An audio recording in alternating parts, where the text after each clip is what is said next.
Our world is full of the unexplainable. And if history is an open book, all of these amazing tales are right there on display, just waiting for us to explore. Welcome to the Cabinet of Curiosities.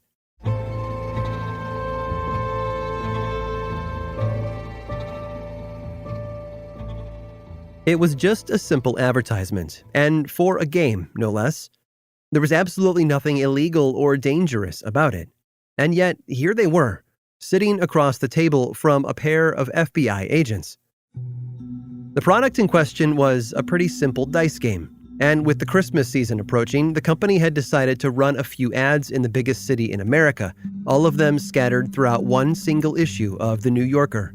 All of them were small and square, sort of like an Instagram post, and each one told interested buyers to refer to the main advertisement on page 86. The game had been created by a company called Monarch Publishing, and the ad had been written by one of their executives, a man named Roger Paul Craig. He and his wife had spent hours trying to craft the text of the main ad, which touched on the approaching holiday season and all of the things people might have to do to be ready. The trouble wasn't in the text, though.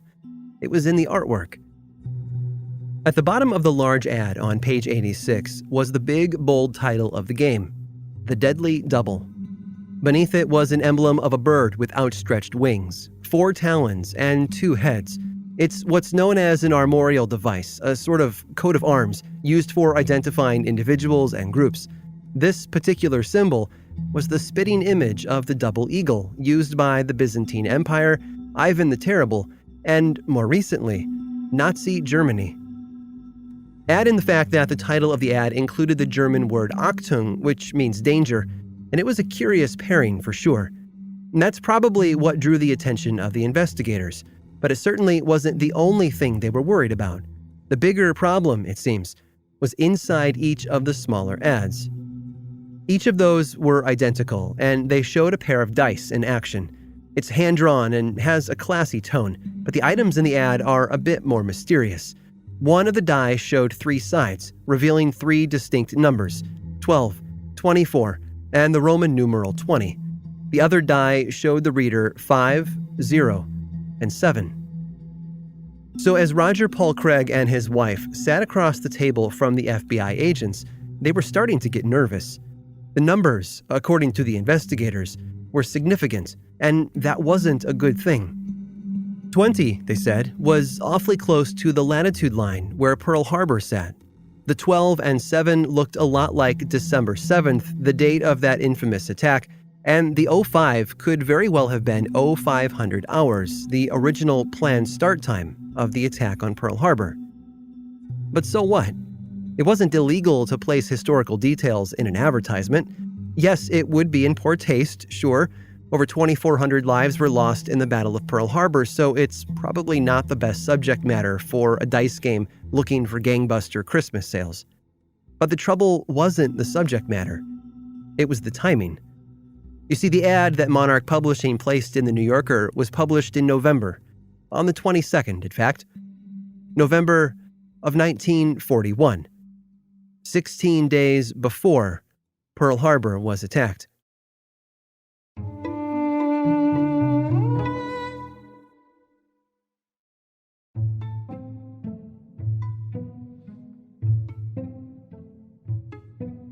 It's easy to take computers for granted these days. They do so much for us. They allow us to break barriers and create new forms of art and expression, and take selfies with birds flying around our heads. Important stuff, clearly, but they haven't always been so small. Take the Apollo guidance computer.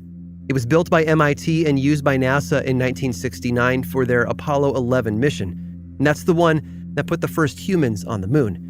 Each one weighed 50 pounds and was the size of a piece of carry-on luggage. But they worked. We landed people on the freaking moon, after all. As crazy as it might sound, though, the mobile phone in your pocket is more powerful than that NASA computer. 32,000 times faster, in fact. You see, computers have a tendency to get smaller and more powerful over time. Go back far enough, and some of the earliest electrical computers were massive and slow. ENIAC is a great example. It filled up an entire room. But in 1946, It was a supercomputer. There's another old computer worth mentioning, though.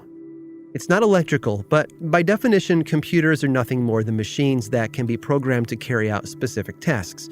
Calculators, calendars, counting devices, that sort of thing. Charles Babbage is the big name in that field, thanks to the calculator he built in 1822. It was all gears and levers, but it did its job nicely. And so did this other one. Like a lot of old computers, it's not in the best of shape today. But when it was brand spanking new, it focused on astronomy. Want to know when the next eclipse was going to be? This computer would tell you. The lunar cycle? You're covered. People could even program it to track the time between special, regular occurring social events. It was brilliant. But here's where it gets weird. This computer is older than Babbage's 1822 device, and yet it's smaller than NASA's Apollo guidance computers, which seems to fly in the face of how useful and advanced it really was for the time. You see, this computer wasn't crafted in the workshop of an English mechanic or in an MIT lab. It was built so long ago that we forgot about it in the first place. But in 1900, some men found it and handed it over to people who might know what to do with such a powerful device.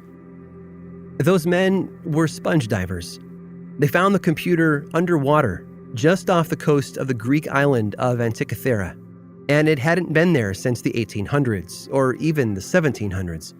According to the archaeologists who have studied it over the course of the past century, this computer is much older. It was built over 2,000 years ago.